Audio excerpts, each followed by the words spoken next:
परमेश्वर ने फिर हमें आज इस दिन में जो है हम सभी को एकत्रित किया है। ये सप्ताह जो है हमारा पारिवारिक सप्ताह है और हम इस सप्ताह में जो है वो कैसे क्रिश्चियन होम के बारे में जो है हम सीखेंगे। पर आज हमारी क्वार्टरली जो है, जैसे आप जानते हैं, पूरे त्रिमास हम जो है शिष्यत्व में अपनी शिक्षा को जो है वो ले रहे हैं। कल मेरे सामने सिस्टर रीना जो है, दोनों ही रीना जो है वो आज हमारे बीच में हो सकते हैं, सिस्टर रूथ भी हो सकते हैं। हम आपका स्वागत जो है वो सैबत स्कूल में करते हैं। ये हिंदी का सैबत स्कूल आपके आने से बहुत ही खुश है, आनंदित है कि आप हमारे बीच में जो है वो हो सकते हैं। वेल एनीहाउ, आइए देखिए अपने इस पाठ को, जो हमारा आज पाठ 8वां है, धनी और नामियों के साथ। आज हमारा पाठ है with the rich and the famous. जो अमीर और नामी लोग हैं, प्रभु यीशु मसीह ने उनको भी जो है कैसे शिष्य बनाया, उसके बारे में जो है आइए अपने आज के पाठ को जो हम देखेंगे, जो पाठ है धनी और नामियों के साथ। इंग्लिश में है with the rich and famous. हमने आज तक जो है देखा कैसे परमेश्वर ने लोगों को शिष्य बनाया। यीशु मसीह इस धरती पर आए, यीशु मसीह ने लोगों को अपना शिष्य बनाया। हमने देखा कैसे यीशु मसीह ने जो है वो एक आम इंसान को जो है वो बुलाहट दी और वो उनके शिष्य बने। हमने देखा कि कैसे बीमारों को यीशु मसीह ने शिष्य बनाया, कैसे बच्चों को भी जो है वो अपने शिष्यत्व में जो है उन्हें बुलाहट दी गई और कैसे बच्चों ने जो है प्रभु यीशु मसीह के कलाम को या उसकी प्रशंसा को, उसके नाम की प्रशंसा जो है वो की। आज हम देखेंगे कि प्रभु यीशु मसीह ने अमीरों को भी जो है अपना शिष्य बनाया। अगर हम इन शिष्यत्व के बारे में सीखें तो हम ये देखते हैं कि परमेश्वर ने कोई ऐसी क्लास नहीं छोड़ी इस धरती की, कोई भी ऐसा घर नहीं छोड़ा इस धरती का जिसे वो शिष्य ना बना सके। उसने हर एक जन को जो है वो शिष्य बनाया। हमारी याद करने की आयत आज हम देखेंगे, जो कि पहला तीमुथियुस का 6 और उसकी 10वीं आयत है। पहला तीमुथियुस उसका 6वां अध्याय और उसकी 10वीं आयत। अगर आपकी क्वार्टरली में है, कृपया सभी मिलकर इस आयत को जो है वो हम पढ़ेंगे। क्योंकि रुपए का लोभ सब प्रकार की बुराइयों की जड़ है, जिसे प्राप्त करने का प्रयत्न करते हुए कितनों ने विश्वास से भटक कर अपने आप को नाना प्रकार के दुखों से छलनी बना लिया है। बाइबल ये बताती है कि परमेश्वर के वचन में कि परमेश्वर के लोग या उसके कुलपति या उसके नबी या उसके राजा, अगर हम देखें, कोई ऐसा नहीं था जो अमीर ना हो। ऑलराइट, पर यहाँ पर तीमुथियुस को खत लिखता हुआ पौलुस कह रहा है क्योंकि रुपए का लोभ सब प्रकार की बुराइयों की जड़ है। कैसे आप कह सकते हैं कि रुपए का लोभ बुराइयों की जड़ है? बाइबल में कौन सा ऐसा इंसान है या कौन सा ऐसा वाक्य आपको समझ आता है या नजर आता है जिसमें आप देखते हैं कि उसने लोभ किया और वो उसके लिए जो है वो बुराई की जड़ बन गई? हनन्याह और सफीरा हम देखते हैं नए नियम में कैसे यीशु मसीह के लोग जब बढ़ रहे थे और उन्होंने अपने जमीनों को बेचा और ये भी बेच कर आए और इन्होंने झूठ बोला, कुछ अंश अपने पास रखा और वो अंश रखने का अर्थ यही था कि उन्होंने लोभ किया, उन्होंने जो है वो लालच किया, उस पैसे का लालच किया और ऐसी बुराई का जड़ हुआ कि उसी समय जैसे ही वो पतरस के सामने आए और कहने लगे कि सिर्फ यही है जो हमारी जमीन का मोल है, तो उसी समय जो है वो वहीं पर गिर गए या मर गए। Very good. और कोई बात, और कोई जन? यहूदा इस्करियोती हम देखते हैं, यहूदा इस्करियोती 3.5 साल तक यीशु मसीह के साथ रहा, पर उसके दिल से वो लोभ जो है वो नहीं गया। इसीलिए जब मरियम मगदलीन जो है यीशु मसीह के पांव पर इत्र को डाल रही थी, तो यहूदा इस्करियोती था जो कह रहा था कि इतना वेस्ट क्यों, अच्छा होता कि ये पैसा जो है वो गरीबों को दे दिया जाता। उसने भी यीशु मसीह को 30 सिक्कों में बेचा और जैसे ही बेचा हम देखते हैं कि उसका अंत उसकी आत्महत्या के साथ जो है वो हो गया। Very good. और कोई?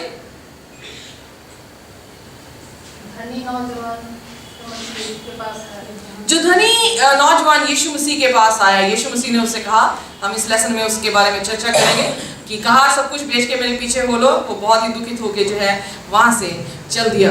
और कोई जन? अलीशा का सेवक दास था गहाजी एक ऐसी खूबसूरत एग्जाम्पल हमारे सामने है। उसने भी लोभ किया, नमान कोढ़ी को चंगा किया। नमान कोढ़ी को चंगा करने से अलीशा ने उससे कुछ भी जो है वो लिया नहीं, क्योंकि मुक्ति और चंगाई मुफ्त में है, उसका कोई पैसा परमेश्वर नहीं मांगता। जब मुफ्त में दिया गया और गेहाजी को लालच हुआ, उसने जाके वो पैसा लिया। तो बाइबल में लिखा है कि अलीशा ने उससे कहा कि जो कोढ़ नमान का है वही कोढ़ अब तुझ पे आता है। उसको और उसके बच्चों को जो है वो कोढ़ जो है वो प्राप्त हुआ। और कोई? Very good. और कोई शख्स? इब्राहिम और लूत के बीच में भी ऐसा जब उनका माल बढ़ गया। Okay, very good. हम संडे लेसन में देखेंगे लूत जब उनके दोनों के माल जो है वो बढ़ गए तो क्या हुआ, वो इकट्ठे नहीं रह पाए और फिर वो अलग अलग हुए। और हम देखते हैं कि लूत ने जो डिसीजन लिया कि सदोम और गोमरा में जाके वो रहे, और उसके वहां रहने से हम देखते हैं कि सदोम और गोमरा आग और गंधक से जो है वो खत्म कर दी गई। सो उसके लालच के कारण या उसकी चॉइस के कारण जो है उसको परिणाम मिला। और कोई जन बड़ा ही एक पर्टिकुलर नेम है, पर्टिकुलर नाम है एक व्यक्ति का, नबी कहलाता था, मोआब का रहने वाला था। बालक राजा ने उसे बुलाया था और कहा था कि मूसा और उसकी पूरी इस्राएली कौम को श्राप दे। बलाम, राइट। सो बलाम जिसकी गधी बोली, और गधी जब बोली, गधी देख पा रही थी कि फरिश्ता सामने है। बलाम जो नबी था, जो देख सकता था, उसे नहीं दिख रहा था कि वो फरिश्ता मेरे सामने है। सो हम देखते हैं कि उसने जब लालच किया पैसे का, तो जैसे ही मूसा और पूरी इजरायली कौम बालों को हरा के अंदर घुसी, सबसे पहले मूसा ने लोगों से कहा जाओ बलाम को जो है वो क्या कर दो, मार दो। क्योंकि उसने शरारत वहां पर की थी।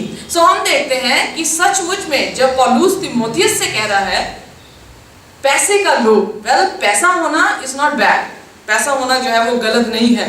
यहाँ पे बाइबल बता रही है पैसे का लोभ होना जो है वो बुराई की जो है वो जड़ है। अगर आप इब्राहिम को देखें, संडे लेसन में हम देखते हैं कुछ लोग जो थे वो धनी थे, वो धनी लोग उन्होंने पाप नहीं किया। कुछ लोग जो धनी थे, पर उन धनी लोगों ने जो है वो परमेश्वर को नकार दिया या परमेश्वर के साथ उन्होंने कोई भी सुधि नहीं ली। सबसे पहले हमें ये जानने की जरूरत है कि अगर हमारे घर में पैसा है तो वो किसकी बरकत है। बहुत सारे लोग जब उनके पास पैसा होता है तो वो ये नहीं समझते कि वे परमेश्वर की जो है वो बरकत है। व्यवस्था विवरण 8 उसकी 17 और उसकी 18 में लिखा, और कहीं ऐसा ना हो कि तू सोचने लगे।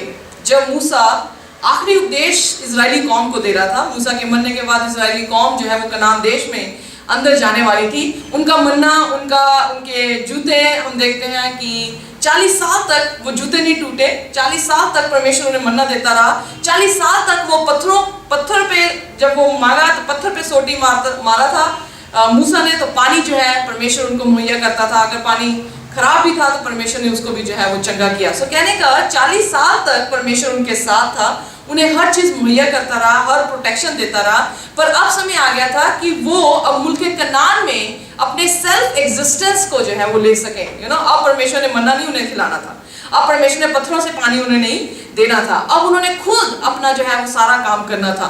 देखने को अगर देखा जाए तो वो जैसे ही मिस्र से निकले, मिस्र से भी धन लेके निकले, और वो ऑलरेडी जो है इजरायली कौम धनी 40 साल तक जो है वो रही। अब वो जब अपने कनान देश में पहुंचने लगे तो मूसा ने उनसे ये हिदायत दी, कहीं ऐसा ना हो कि तू सोचने लगे कि ये संपत्ति मेरी ही सामर्थ और मेरी भुजबल से मुझे प्राप्त हुई, परंतु तू अपने परमेश्वर यहोवा को स्मरण रखना, क्योंकि वही है जो तुझे संपत्ति प्राप्त करने का सामर्थ इसलिए देता है कि जो वाचा उसने तेरे पूर्वजों से शपथ खाकर बांधी थी उसको पूरा करे, जैसे आज प्रकट भी है। परमेश्वर ने मूसा के जरिए लोगों को ये सिखाया कि जो अमीरी भी है वो परमेश्वर की क्या है, आशीष है और बरकत है। कोई ऐसा अध्याय, कोई ऐसी प्रभु यीशु मसीह के दृष्टांतों में या उसकी कहानियों में कोई ऐसी उदाहरण जिसमें कोई इंसान धनी था पर उसने ये नहीं समझा कि ये परमेश्वर की बरकत है। नबूकदनेस्सर ओल्ड टेस्टामेंट में हम पाते हैं। वेरी गुड, नबूकदनेस्सर। आइए हम निकालेंगे दानियल उसका 4 उसकी 28, 29 और 30 और 31 आयत जो है वो मैं आपके सामने पढ़ूंगी।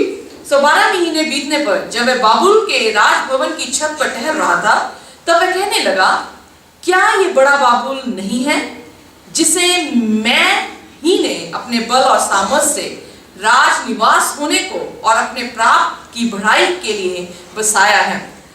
यहाँ पर हम देखते हैं कि नबूकदनेस्सर राजा था। नबूकदनेस्सर राजा दूसरे अध्याय में, पहले अध्याय में हम देखते हैं कैसे मौजाना तरीके से परमेश्वर ने दानियल के जरिए से ये बताया कि परमेश्वर जिंदा परमेश्वर दानियल का परमेश्वर ही है। जब उन्हें कहा गया कि घास कुछ नहीं, जब उन्हें ये कहा गया कि वेजिटेरियन खाना जो है वो खाएंगे वो, और वो कह रहे हैं कि 10 गुना वो बेहतर निकले, तब भी उसके सामने एक टेस्टिमनी जो है वो परमेश्वर की थी। फिर दूसरी बार जो है जब उसे स्वप्न आया और स्वप्न कोई भी समझा नहीं पाया, और दानियल ने उसने स्वप्न को जब समझाया तो तब अंत में वो कहता है कि दानियल तेरा ही परमेश्वर जो है वो सचमुच का परमेश्वर है। जब तीसरे अध्याय में हम देखते हैं कि तीसरे अध्याय में मूर्त उसने बनाई, और मूर्त बनाने के बाद उसने कहा जो दंडवत नहीं करेगा वो आग में जो है वो झोंका जाएगा। जैसे ही आग में झोंका जाएगा उसने कह दिया, पर दानियल के दोस्त शद्रक मेशक अबेदनगो आग में जरूर डाले गए, पर ये नबूकदनेस्सर ही देख रहा था कि इनमें से चौथा इंसान जो है वो परमेश्वर के पुत्र के जैसे जो है वो दिखाई देता है। सो यानी टेस्टिमनीज में घिरा हुआ ये व्यक्ति चौथे अध्याय में अपनी टेस्टिमनी जो है वो खुद लिख रहा है। दानियल ने पूरे 11 अध्याय लिखे, और 14वां अध्याय नबूकदनेस्सर ने दानियल की पुस्तक में लिखा, और वो खुद ये टेस्टिफाई कर रहा है कि उसने कैसे एक अमीर राजा था जिसको मूरत में सोने की सिर को दर्शाया गया, इसका मतलब कि वो बहुत ही अमीर व्यक्ति था। और जब वो बहुत ही अमीर व्यक्ति था, बाइबल बताती है कि उसने अपने दिल में क्या किया, घमंड किया। ओके, क्यों?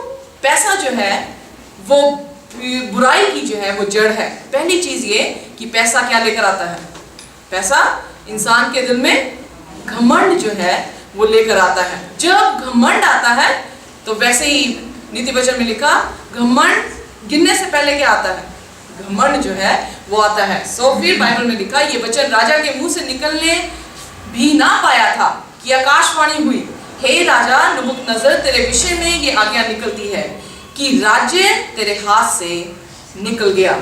और बाइबल में लिखा कि सचमुच में मादी और फरीसियों ने जो है वो बाबुल देश को जो है वो घेर लिया। एनीहाउ, और कोई ऐसा इवेंट जिसमें आप देखते हैं कि उसने धनी होते हुए परमेश्वर का धन्यवाद। फिर फिरौन ने यूसुफ से कहा, सुन मैं तुझको मिस्र के देश सारे देश के ऊपर अधिकारी ठहरा देता हूँ। तब फिरौन ने अपने हाथ से अंगूठी निकाल के यूसुफ के हाथ में पहना दी, और उसको बढ़िया मलमल के वस्त्र पहनवा दिए, और उसके गले में सोने की जंजीर डाल दी। यहाँ पर देखते हैं, जैसे ऑलरेडी मैंने आपसे पहले भी कहा, और यहाँ पर पास्टर सैमुअल भी कह रहे हैं कि पैसा होना जो है वो श्राप नहीं है, या पैसा होना जो है वो गलत नहीं है, पर पैसे का लालच जो है वो गलत है। अगर हमने ये उदाहरण देखी है नबूकदनेस्सर की कि उसका वो लोभ जो है या पैसा होना उसको घमंड देती थी, तो हम यूसुफ के कैरेक्टर को भी देखते हैं कि वो इतना धनी था, next to the prime minister, एक तरह का प्रधानमंत्री के बिल्कुल साथ राष्ट्रपति जो है उस मिस्र का जो है वो बन गया। पर हम नहीं देखते कि उसके जीवन में कोई भी पाप बाइबल में जो है वो दर्ज हुआ हो। यस पास्टर जी। हम नीति, इससे पहले कि हम नीति वचन उसका 10 अध्याय अगर उसकी 22 आयत देखें, बड़े अच्छे तरीके से बताया गया, धन यहोवा की आशीष ही से मिलता है और वह उसके साथ दुख नहीं मिलाता। बड़ी अच्छी आयत है। जैसे कि ये भी बताया गया कि ये जो धन है वो परमेश्वर की आशीष के द्वारा ही मिलता है, लेकिन उसमें दुख नहीं होता है। राइट, सो इसीलिए संडे लेसन हमें ये बताता है कि पैसा होना जो है वो बुरी बात नहीं है, पर आप पैसे को किस तरह से लेते हैं, पैसे का कैसे लालच कर रहे हैं, और उसे जैसे आपने कहा कि कैसे आप उसको स्पेंड कर रहे हैं, ये जो है वो पाप में गिना जाता है। इसीलिए जैसे बहुत सारी एग्जाम्पल ऑलरेडी हमने डिस्कस कर ली है, और हमने देखा कि यीशु मसीह ने, अब हम यहाँ पर केंद्रित होंगे। पहली बात ये कि परमेश्वर की तरफ से धन जो है या संपत्ति परमेश्वर जो है हमें देता है या हमें धनी बनाता है, ये परमेश्वर की तरफ से है। जो परमेश्वर की तरफ से धनी है यानी वो सुखी रहता है। इसीलिए यूसुफ चाहे पीड़ाओं में से होकर निकला, पर जब परमेश्वर ने उसे ऊपर उठाया तो उसमें हम देखते हैं कि कोई भी दुख जो है उसकी जिंदगी में नहीं आया। जब परमेश्वर ने उसे राष्ट्रपति बनाया तो वो बहुत ही अच्छा जो है वो राष्ट्रपति या अपने जीवन को उसने जो है वो बसर किया। पर जैसे हम देखते हैं कि गहाजी की एग्जाम्पल को लेके कि पैसे का जब उसने लोभ किया, परमेश्वर नहीं चाहता था कि उसके पास पैसा इस समय आए। यू नो, समटाइम हम देखते हैं कि परमेश्वर जानता है कि हमारे पैसा आने से हम परमेश्वर के साथ वफादार रहेंगे या नहीं रहेंगे। यू नो, कई बार हमें ये खुश होना चाहिए, धन्यवाद प्रभु का करना चाहिए कि प्रभु धन्यवाद कि मैं धनी नहीं हूँ, क्योंकि परमेश्वर जानता है कि अगर मैं धनी हो गया तो शायद मैं परमेश्वर को भूल जाऊंगा। मुझे याद है जब इंग्लैंड में हम गए तो इंग्लैंड का चर्च जो है वो हमारे पीछे लग गया, कहने लगा कि आप यहीं पे रह जाए, हम आपको यहीं पे पास्टर जो है वो बनाएंगे। और मैं उन 2 हफ्तों में जब वो इंग्लैंड चर्च और पूरे इंग्लैंड की कस्टम को देख रही थी, उनके रहने सहने को देख रही थी, तो मैंने अपने हस्बैंड से कहा कि मैं इंग्लैंड नहीं रहूँगी। तो मेरे हस्बैंड भी कहते कि मैं भी इंग्लैंड जो हूँ नहीं रहूँगा। तो हमारा कारण क्या था कि हमने ये चुनाव लिया कि हम इंग्लैंड नहीं रहेंगे। मेरा कारण ये था, मैंने कहा मैं कम रोटी खा लूँगी पर मुझे यीशु मसीह चाहिए।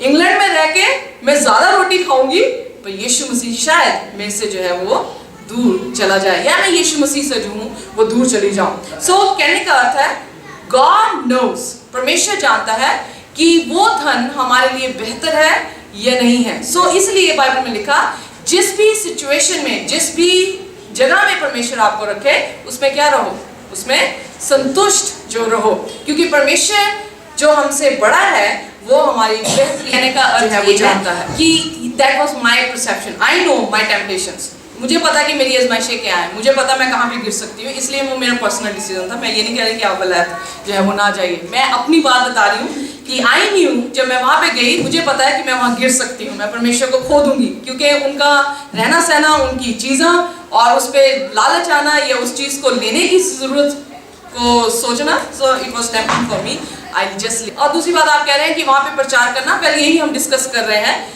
कि ये नहीं कि अमीरों को हमें प्रचार नहीं करना।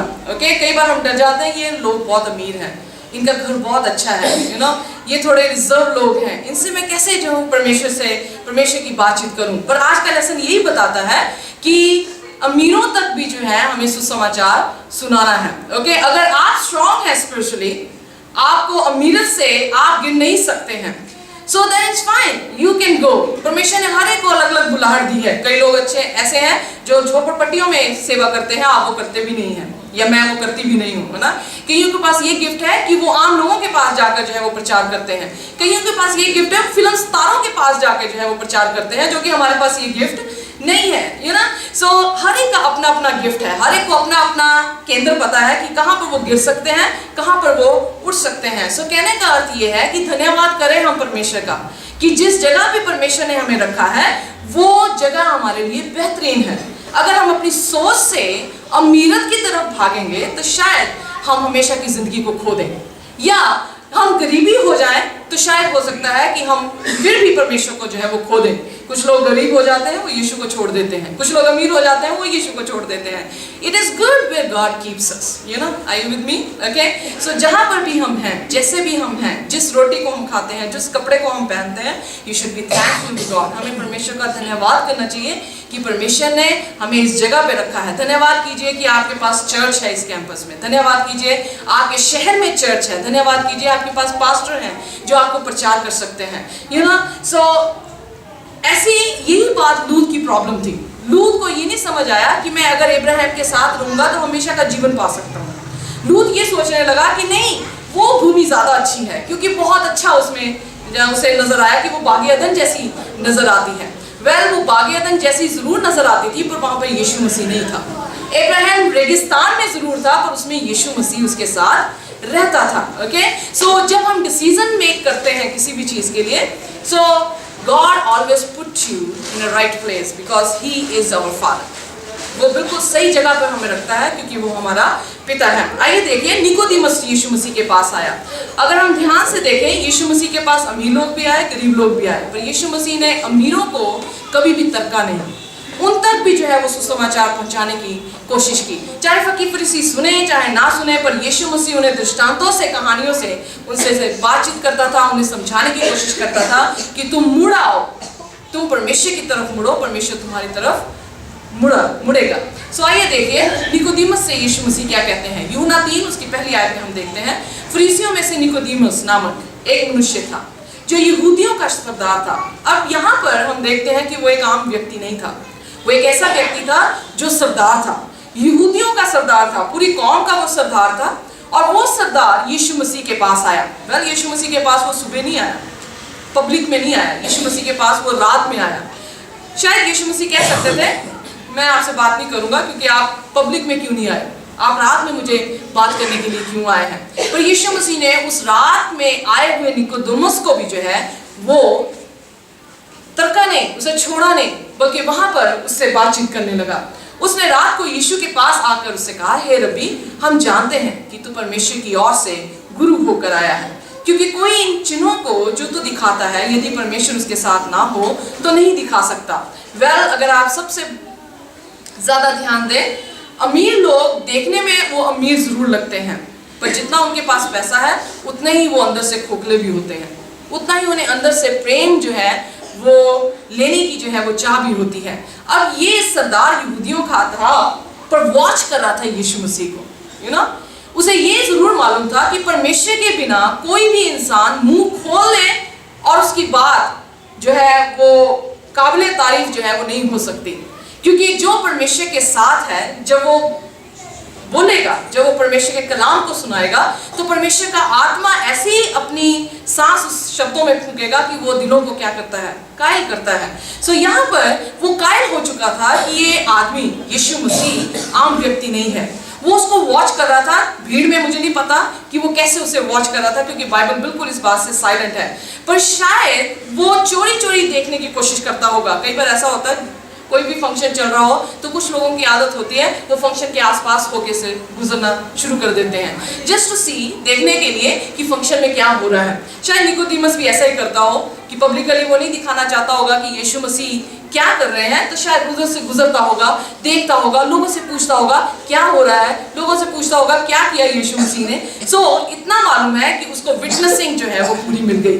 जब वो मिल गई तो यीशु के पास रात को आया और यीशु ने उसको उत्तर दिया, मैं तुमसे सच कहता हूँ, यदि कोई नए सिरे से ना जन्मे तो परमेश्वर के राज्य को देख नहीं सकता।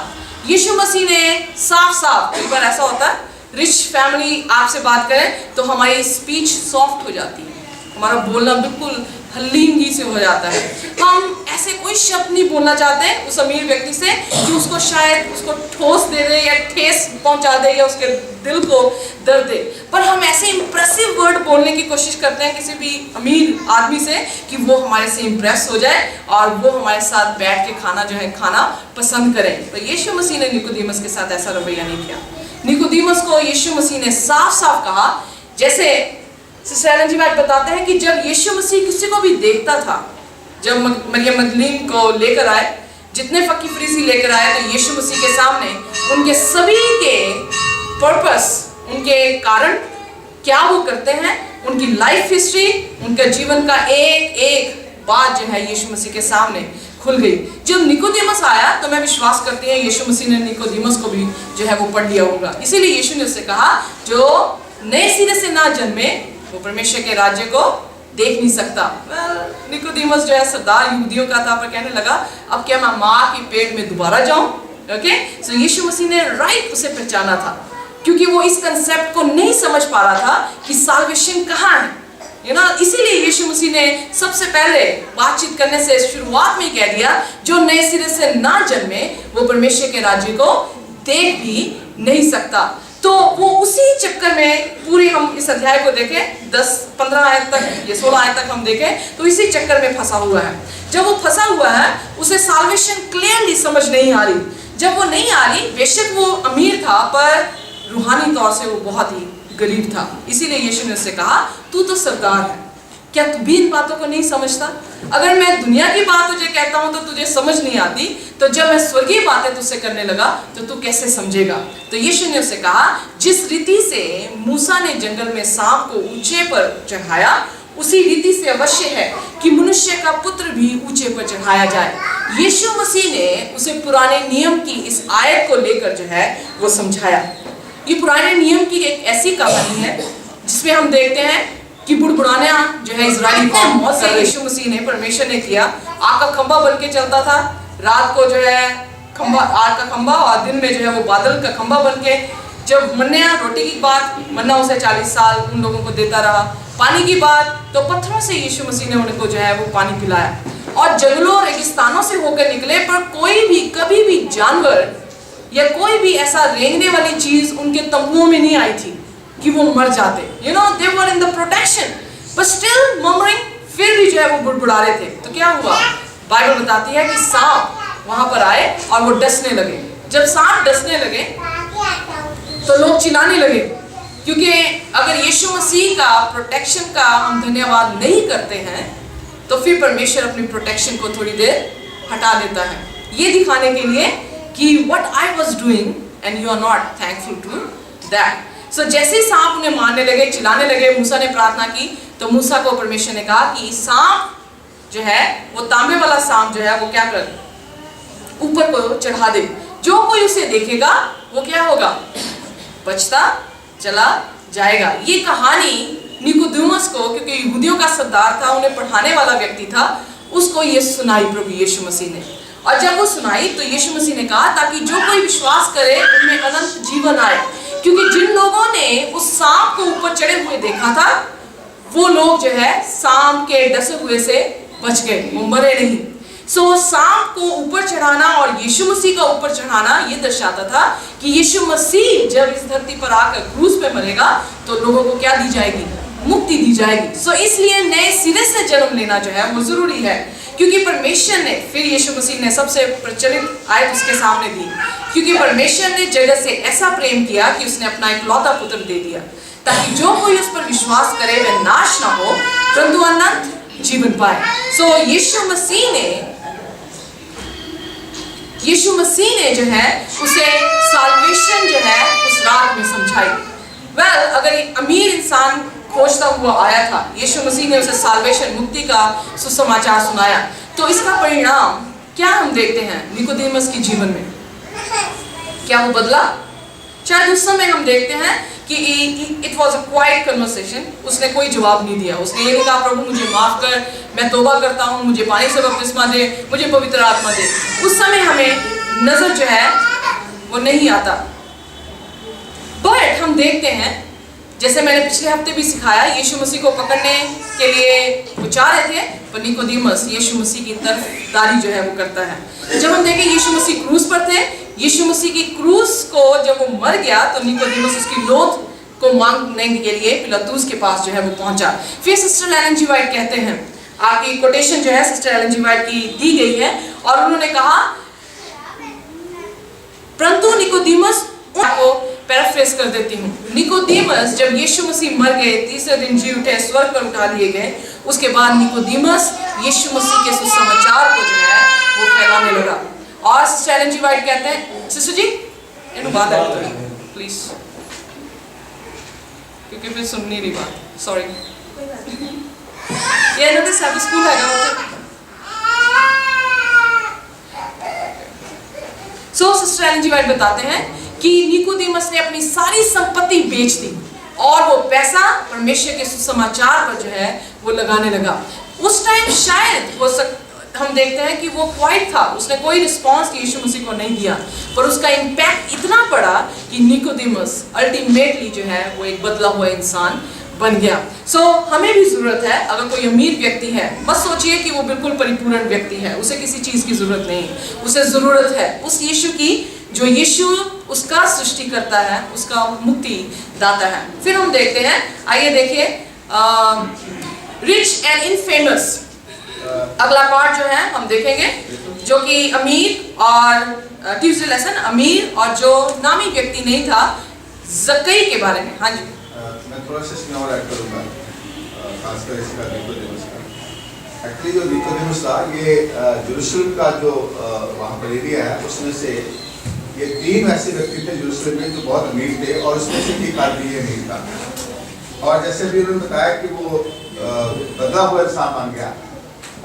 जिस वक्त यीशु मसीह के साथ उसकी मुलाकात थी उस वक्त तो बदला नहीं था। हम ये देख सकते हैं कि ये अमीर आदमी है, और अमीर जो कहते हैं कि बहुत घमंडी हो जाते हैं, उनमें सेल्फिशनेस आ जाती है। यहाँ पर उसने अपनी अमीरता को छोड़ दिया और उसने यीशु मसीह को जब पा लिया है, उसने अपनी अमीरी को जो है वो उसकी चाहत नहीं रही। अगर आप इसके इतिहास में पढ़े, तो मैं इसको पढ़ा था रात को, तो उसमें दिया है कि इतना गरीब हो गया क्योंकि इसको सेनेहदरीन का जो मेंबर था उसमें से निकाल दिया, यानी कि पार्लियामेंट का जो मेंबर था उसमें से इसको निकाल दिया गया था, और यहाँ तक कि यरूशलेम से भी इसको निकाल दिया, और इतना ये गरीब बन गया कि उसकी जो बेटी है, एक बाइबल डिक्शनरी में पढ़ा था, उसमें दिया है कि ये उसकी बेटी जो है, ये जो खेतों में जाए वो जो बारें भी चुगते, जो सत्य चुगते हैं, और वो चुगने लायक क्या बन गई, इतना ये गरीब हो गया था। और फिर उसने लिखा है कि इसको पतरस ने जो है वो बपतिस्मा जब दिया था, ये था फिर और उसमें से यही तब्दील हो गया।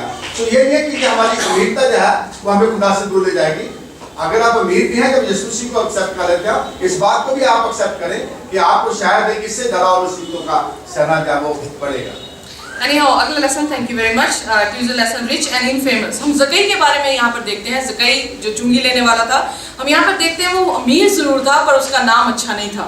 जैसे व्यभिचार करने वाले व्यभिचारनी का या टैक्स कलेक्टर, चुंगी लेने वालों के नाम जो है वो अच्छे नहीं थे। 3 जन ऐसे थे जो अच्छे नाम उनके नहीं पाए जाते थे। रोमी सोल्जर्स जो व्यभिचार करते हैं, और तीसरा था जो चुंगी लेते हैं। एक ऐसा व्यक्ति जो अमीर जरूर था पर वो नाम अच्छा नहीं था। और बाइबल बताती है कि प्रभु यीशु मसीह जब वहां से गुजर रहा था, निकोदेमस जो है वो, पूरी कहानी मैं नहीं बताऊंगी, यीशु मसीह के बारे में सुन चुका था और यूहन्ना से भी सुन चुका था, पर अभी तक अपना दिल कठोर किए हुआ था।